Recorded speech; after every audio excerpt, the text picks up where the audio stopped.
여러분 안녕하십니까? 센 경제 현장, 오늘의 주요 뉴스입니다. LG전자가 베트남 하이퐁의 생산단지를 조성하고 글로벌 생산 거점으로 육성합니다. 출범 10년을 맞은 GS그룹이 올해를 기점으로 100년을 내다본 새로운 도약을 다짐했습니다. 방송통신위원회의 영업정지 제재를 받은 SK텔레콤에 대한 증권가의 반응이 오히려 긍정적인 것으로 나타났습니다. 지난해 11월 첫 선을 보인 상장지수 채권 ETN이 신규 투자처로 자리를 매기고 있지만 쏠림 현상 탓에 절반의 성공이라고 평가받고 있습니다.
미국 증시가 나흘째 하락하는 가운데 국내 증시에서도 외국인의 발걸음이 끊겼습니다. 금요일장인 오늘 코스피, 코스닥 양증시 모두 하락했는데요. 자세한 마감 소식 보도국의 양한나 기자 통해 들어보겠습니다.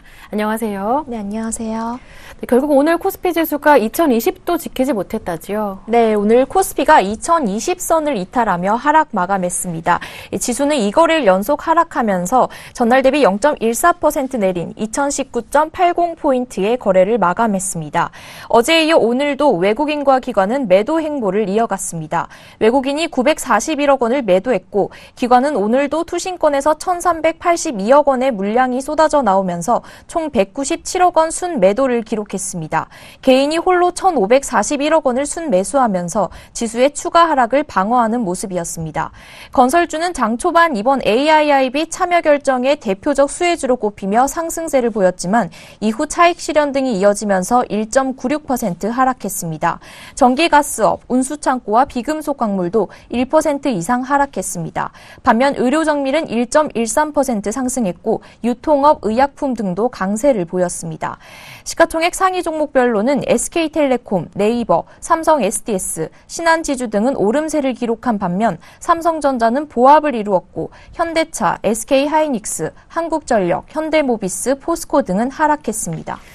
네, 코스닥 지수도 외국인과 기관이 모두 매도하면서 얼마 전 올랐던 650고지에서 점점 멀어지는 분위기인데요. 코스닥 마감 상황 짚어보고요. 외환시장 동향까지 알아보겠습니다. 네, 코스닥은 외국인의 매도 공세에 이틀째 하락했습니다. 지수는 전날 대비 0.38% 내린 640.12포인트의 거래를 마감했습니다. 개인은 홀로 827억 원을 순매수하면서 상승 반전을 노렸습니다. 그러나 외국인이 510억 원, 금융투자와 투신을 앞세운 기관이 277억 원을 순매도하면서 상승세를 저지했습니다. 업종별로는 운송, 섬유, 의료가 2% 내렸고 음식료, 담배, 일반 전기전자, 통신장비, 디지털 콘텐츠 등이 내렸습니다. 반면 종이목재는 4% 올랐고 컴퓨터 서비스, 통신 서비스 등이 전날보다 상승했습니다. 시가총액 상위 종목은 혼조세를 보였습니다. 대장주 셀트리온은 보합으로 마감했고 다음 카카오, 동서, 이오테크닉스, 내추럴 엔도텍 등이 올랐습니다. 반면 CJ E&M, 파라다이스, 컴투스, 메디톡스 등은 하락했습니다. 원달러 환율은 하루 만에 다시 하락세로 돌아서며 전날 종가보다 4원 7전 내린 달러당 1,103원 30전에 거래를 마쳤습니다. 월말이 다가오면서 수출업체들의 달러화 매도 물량이 나와 하락세로 전환된 것으로 보입니다. 네, 한편 현대제철은 현대하이스쿨을 흡수합병할 수 있다는 소식이 올랐다고 하고요. NC소프트는 급락했다고 하는데요. 소식 자세하게 들어보죠. 네, 현대제철이 현대하이스쿨을 흡수합병하는 방안을 내부 검토 중인 것으로 알려지면서 전날 대비 3.7% 오른 75,600원의 거래를 마감했습니다. 이트레이드증권 박혜민 연구원에 따르면 기존 양사 간 거래 관계를 고려했을 때 흡수합병 이후 매출액 증가는 5% 수준에 그칠 전망이나 이익 증가는 30%에 달할 것으로 추정돼 이익률이 큰 폭으로 개선할 것이라고 전했습니다. 또 NC소프트는 경영권 분쟁에 대한 기대감이 약화된 탓에 하락세를 보였습니다. 주가는 전날 대비 1.98% 하락한 173만 3,500원의 거래를 마감했습니다. NC소프트 정기주총에서 김택진 대표의 재선임안 등 안건 3건이 모두 원안대로 통과됐고 이사 선임과 관련해 긴급 주주 제안을 할 것이란 관측이 나왔던 넥슨도 모든 사안에 찬성표를 던졌습니다. 네, 말씀 잘 들었습니다. 지금까지 보도국의 양한나 기자와 함께했습니다. 고맙습니다. 네, 감사합니다.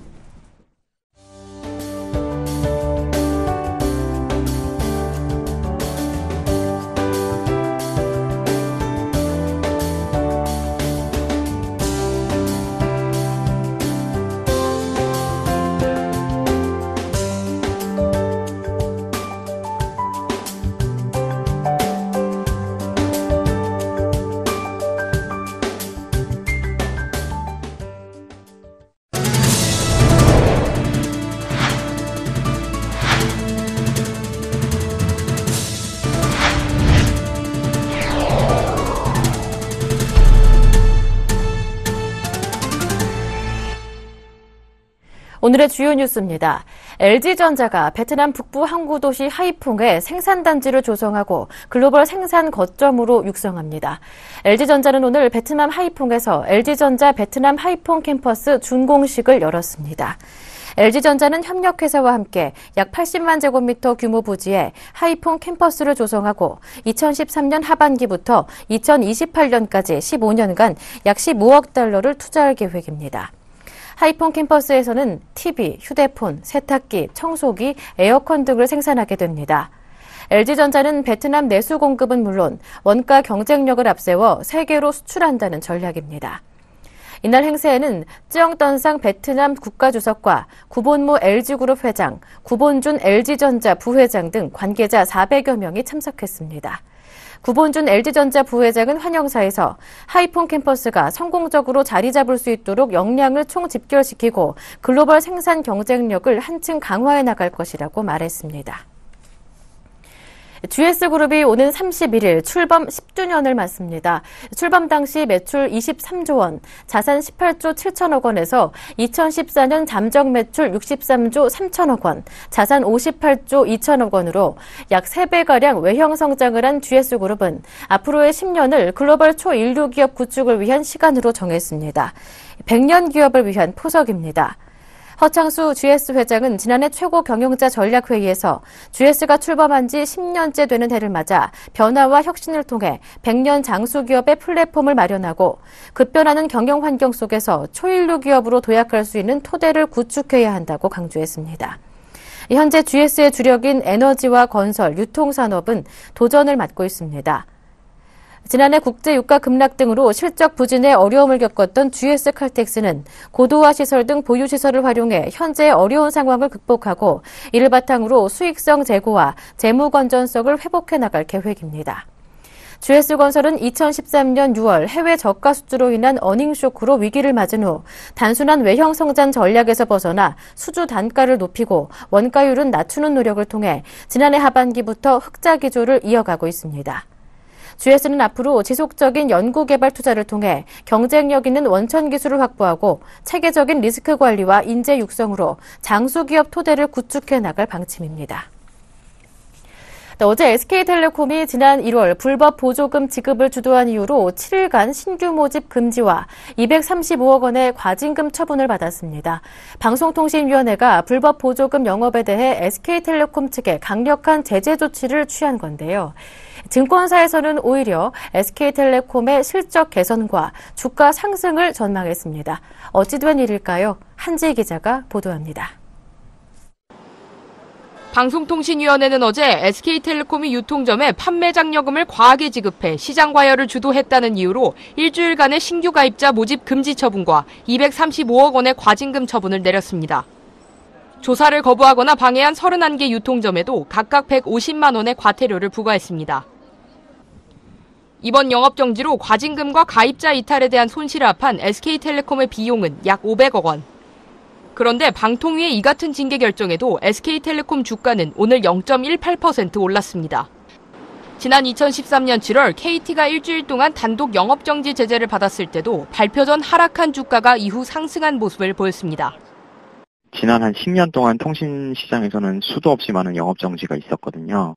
그 기간이 발표되는 순간 이게 좀 안 좋구나. 그래서 다시 한번 빠질 수는 있는데 그것도 잠깐이라는 거죠.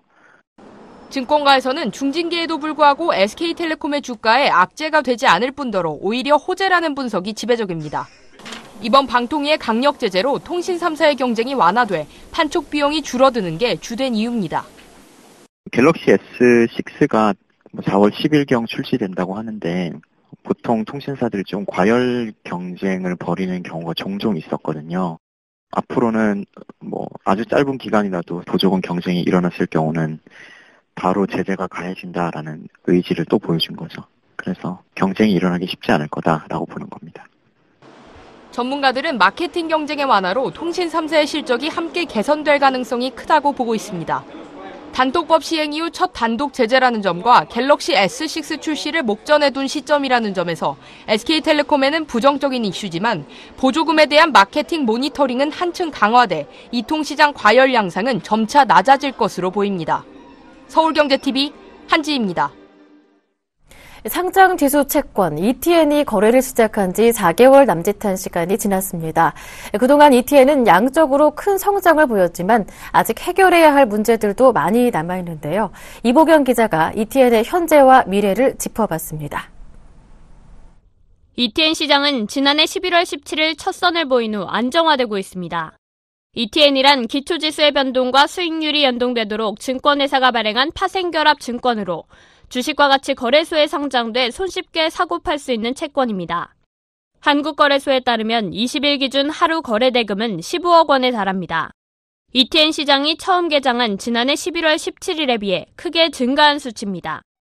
개장 초기 일평균 10,000 건에도 훨씬 못 미쳤던 거래량도 현재는 11만 건에 육박합니다. 하지만 단순히 거래 증가에 초점을 맞춰 ETN의 초기 안착을 확신하는 것은 시기상조입니다.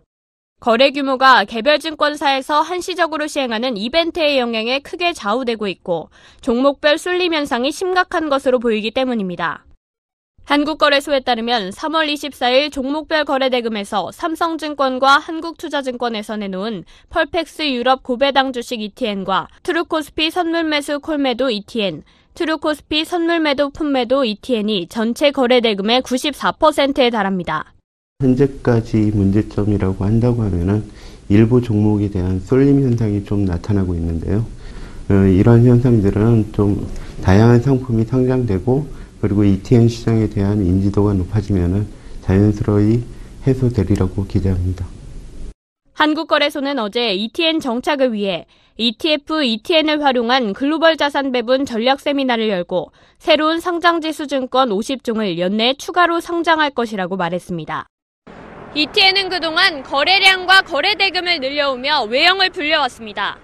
하지만 아직 해결해야 할 과제들이 많이 남아 있습니다. 앞으로 ETN이 시장에서 어떻게 자리를 잡아갈지 기대됩니다. 서울경제TV 이보경입니다. 지하철 9호선 2단계 연장 구간이 내일 개통합니다. 지난 2009년 7월 착공한 지 7년 만입니다. 서울시는 오늘 9호선 종합운동장역에서 박원순 서울시장 등 관계자 200여 명이 참석한 가운데 개통식을 열었습니다. 9호선 2단계 구간은 언주역에서 종합운동장역까지 5개역으로 운행을 시작하면 김포공항에서 종합운동장역까지 이동 시간이 기존 65분에서 38분으로 단축됩니다. 서울시는 구간 혼잡에 대한 우려가 커지자 가양에서 여의도 급행버스 한시적 무료 운영과 안전요원 배치 등을 통해 출근 시간대 수요 분산 등 대책 마련에 나섰습니다. 서울시는 이 구간 개통으로 9호선 승객이 연말까지 약 16만 명 더 늘어난 하루 60만 명에 이를 것으로 추산하고 있습니다. 삼성물산이 올해 분양의 포문을 열었습니다. 삼성물산은 오늘 서울 광진구 자양 4재정비 촉진구역에 공급하는 레미안 프리미어 팰리스 두상복합 아파트의 모델하우스를 개관하고 본격적인 분양 일정에 돌입했습니다. 이 두상복합 아파트는 지하 4층, 지상 29층, 2개 동, 전용 59제곱미터에서 102제곱미터의 아파트 264가구와 전용 면적 31제곱미터에서 65제곱미터의 오피스텔 55실로 이루어진 복합단지입니다. 레미안 프리미어 팰리스 관계자는 구의 자양촉진지구는 오는 2017년에 서울 동부지방법원 이전이 예정돼 있고 옛 우정사업센터 부지도 개발될 예정이라며 다양한 개발 계획이 있는 만큼 수요자들의 관심이 높다고 말했습니다. 청약 일정은 오는 31일 특별 공급을 시작으로 다음 달 1일 1순위, 2일 2순위 접수를 받습니다.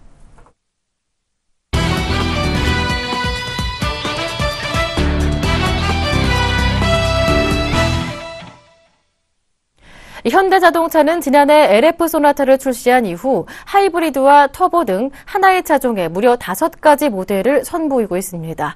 앞으로 플러그인 하이브리드와 디젤 1.6 터보 모델까지 출시되면 소나타는 무려 8종의 라인업을 갖추게 됩니다. 이 같은 다양화 전략에는 현대자동차의 미래 전략이 담겨 있다고 하는데요. 소나타로 보는 현대차의 미래, 정은규 기자가 전합니다. 1985년 11월 출시된 1세대 소나타. 이후 30년간 새로운 디자인과 기술 혁신을 거듭해 소나타는 국산 승용차의 대명사로 자리매김했습니다. 그 과정을 통해 7세대인 LF 소나타까지 등장하며 지난해 기준 소나타의 판매 대수는 이미 700만 대를 넘어섰습니다. 이를 두고 완성차 업계에서는 7번의 진화, 700만 대의 기적이라는 표현을 쓰기도 합니다. 소나타가 거쳐온 진화의 길에는 국내 자동차 산업의 역사가 담겨 있습니다.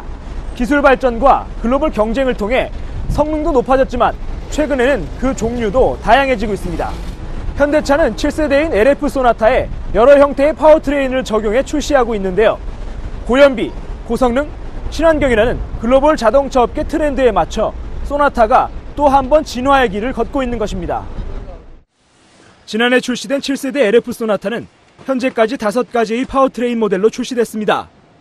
가솔린 2.0과 2.4 가솔린 직분사, 영업용 모델인 2.0 LPI에 이어 지난해 말과 올 초에는 하이브리드와 2.0 터보 모델이 각각 추가됐습니다. 또 올 하반기에는 플러그인 하이브리드 모델을 선보일 계획이며 이후 디젤과 1.6 터보 모델의 출시도 예상되고 있습니다. 이처럼 다양해진 소나타의 면면에는 고연비, 고성능을 향한 현대차의 미래 전략이 담겨 있습니다. 지난해 말 출시된 소나타 하이브리드입니다. 중형 세단임에도 연비는 리터당 무려 18.2km에 달합니다. 이전 모델 대비 8.3%의 연비 개선 효과를 거뒀는데요. 소나타 하이브리드는 현대차가 2020년까지 평균 연비를 25% 높이겠다며 발표한 2020 연비 향상 로드맵의 첫 단추인 셈입니다. 소나타 하이브리드에는 약 27개월의 연구개발 기간 동안 총 1,800억 원의 개발비가 투입됐습니다. 이를 통해 현대차는 병렬 하드타입 하이브리드 시스템과 직분사 하이브리드 전용 엔진을 독자 개발했습니다. 동급 최고 수준의 연비를 구현하고도 최고 출력은 4%, 최대 토크는 5.5% 향상됐습니다. 신형 소나타 하이브리드는 국내 최초의 GDI 엔진의 고성능에 18.2km의 동급 최고 연비를 자랑하고 있습니다. 이러한 고성능 고연비를 바탕으로 해서 저희들은 하이브리드에 대한 기존 인식을 획기적으로 개선해 나갈 예정에 있습니다. 소나타 하이브리드는 현대차의 고연비 전략의 시발점 역할을 합니다. 현대차는 2020년 하이브리드 12개, 전기차 2개 등 총 22개의 친환경차 라인업을 완성해 이 분야에서 글로벌 2위로 올라선다는 계획입니다. 소나타 하이브리드의 고연비 기술의 미래가 담겨 있다면 지난달 출시된 소나타 2.0 터보에서는 현대차의 고성능 차량의 미래를 엿볼 수 있습니다. 소나타 2.0 터보는 배기량이 더 큰 가솔린 2.4 직분사 모델보다 최고 출력은 27%, 최대 토크는 43% 향상된 동력 성능을 발휘합니다. 비결은 현대차가 독자 개발한 뉴세타 I 2.0 터보 GDI 엔진. 현대차는 2011년부터 41개월 동안 연구 개발을 진행해 핵심 부품의 98%를 국산화했고 등록한 특허만 142건에 달합니다. 응답성과 성능에 초점을 맞춰서 터보차저나 연소실을 설계하여서 기존보다 훨씬 더 빠르게 응답하고 엔진의 가속 의지에 더 빨리 반응하면서 차량과 엔진이 한 몸처럼 붙어서 움직이는 것 같은 운전성을 구현하여서 차량을 운전하는 즐거움을. 소나타 2.0 터보는 현재 소비자들 사이에서 좋은 반응을 얻고 있습니다. 현대차는 당초 터보 모델의 판매 목표를 4,200대로 잡았지만 시장의 반응에 힘입어 5,000대로 올렸습니다. 미국에서도 반응이 좋습니다. 북미 전체 소나타 판매량의 25%를 터보 모델이 차지하고 있습니다. 고성능차 분야에서도 현대차가 경쟁력을 발휘할 수 있다는 걸 확인한 셈입니다. 터보 모델이 주목되는 또 하나의 이유는 현대차의 고성능 브랜드 N의 출시가 다가오고 있기 때문입니다. 지난해 말 BMW에서 고성능차 개발을 담당하던 알버트 비어만 부사장을 영입한 것도 고성능차 개발에 속도를 내기 위한 것입니다. 고연비 기술을 선보인 하이브리드, 고성능 기술을 구현한 터보, 최근 소나타의 모델 다변화는 다양해진 현재 소비자들의 요구에 대응하기 위한 것이기도 하지만 향후 시장의 반응을 타진하기 위한 미래 전략을 담고 있습니다. 서울경제TV 정훈규입니다.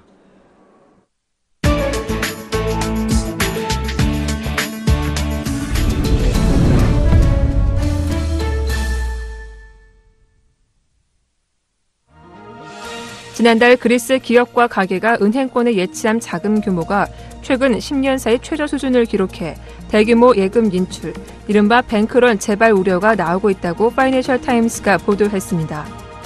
중앙은행인 그리스은행은 그리스 기업과 가게가 자국 정부와 국제 채권단이 옥신각신한 사이 지난달에만 은행권에서 76억 유로, 9조 1,300억 원을 인출했다고 밝혔습니다.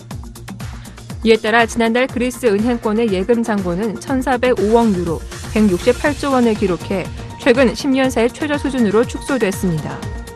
지난달 인출 규모는 비록 전월보다 줄긴 했지만 올해 1월과 2월 두 달에만 모두 204억 유로가 빠져나갔습니다. 이는 지난 2012년 긴축 반대파가 선거에서 승리할 경우 그리스가 유로존에서 탈퇴할 것이란 우려가 확산하면서 뱅크런이 발생해 그해 5월과 6월에 모두 159억 유로가 인출된 것보다는 훨씬 많습니다. 독일 저먼윙스 여객기 사고 원인이 부기장의 고의적인 추락으로 드러나면서 각국 항공사들이 조종실 규정을 강화하고 있습니다. 영국 저가 항공사인 이지젯은 오늘부터 운항 시간 내내 조종실에 2명의 승무원이 함께 있도록 하겠다고 밝혔다고 외신들이 보도했습니다. 독일 항공업협회도 성명을 내고 조종실 2인 규정을 도입하겠다고 발표했습니다. 미국 항공사는 9.11 테러 이후 조종실에 항상 2명의 자리를 지키도록 하고 있습니다. 하지만 사고가 난 독일의 저가 항공 저먼윙스를 비롯해 상당수 항공사는 이 같은 규정을 두지 않고 있었습니다. 또 기장의 조종실 진입을 막았던 조종실 문 보안 체계도 문제로 떠올랐습니다. 9.11 테러 이후 조종실 문은 총격이나 수류탄에 견디도록 제작됐고 정교한 잠금 시스템이 장착돼 있습니다. 하지만 이번 사고의 경우 이 같은 보안 체계가 오히려 기장의 조종실 진입을 어렵게 해 사고를 막기가 힘들었다는 지적입니다. 팀쿡 애플 최고 경영자가 죽기 전에 8억 달러, 우리 돈으로 8,840억 원에 육박하는 자신의 전 재산을 사회에 환원할 것이라고 말했습니다. 쿡은 미국 경제지 포춘과 인터뷰에서 현재 10살인 조카에 대한 교육 지원을 마친 뒤 재산을 모두 기부할 것이라고 밝혔다고 영국 일간 가디언이 보도했습니다. 포춘은 쿡이 1억 2천만 달러에 달하는 애플 주식과 제한부 주식 6억 6,500만 달러어치를 보유하고 있는 것으로 추산했습니다.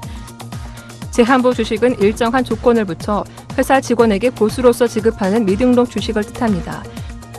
쿡은 다만 기부를 위해 그저 수표나 끊어주지 않고 자선에 대한 체계적인 접근 방식을 개발하겠다고 설명했습니다. 영국 요크 왕조의 마지막 왕인 리처드 3세 유골이 사후 530년 만에 정식으로 묘지에 안치됐습니다. 의식은 영국 성공회수장인 저스틴 웰비 캔터베리 대주교의 주재하에 현지 시간 26일 레스터 성당에서 열렸습니다. 리처드 3세 유골은 2012년 8월 레스터 주차장에서 발견된 뒤 DNA 검사를 통해 최종 확인됐습니다. 리처드 3세는 1485년 장미 전쟁을 끝낸 보스워스 전투에서 랭커스터 가문의 헨리 7세에게 피해 32살의 나이로 숨졌습니다. 제일 많이 바쁜 사람이 제일 많은 시간을 가진다. 프랑스 심리학자 알프레드 비네가 남긴 말입니다. 이번 한 주 동안 누구보다 바쁜 일정을 보내셨다면 그 누구보다 많은 시간을, 알찬 시간을 가졌다는 의미가 될 수 있겠지요. 바빴던 만큼 주말은 더 여유 있게 즐기실 명분이 되기도 합니다. 센 경제 현장 여기서 마치겠습니다. 주말 행복하게 보내십시오. 고맙습니다.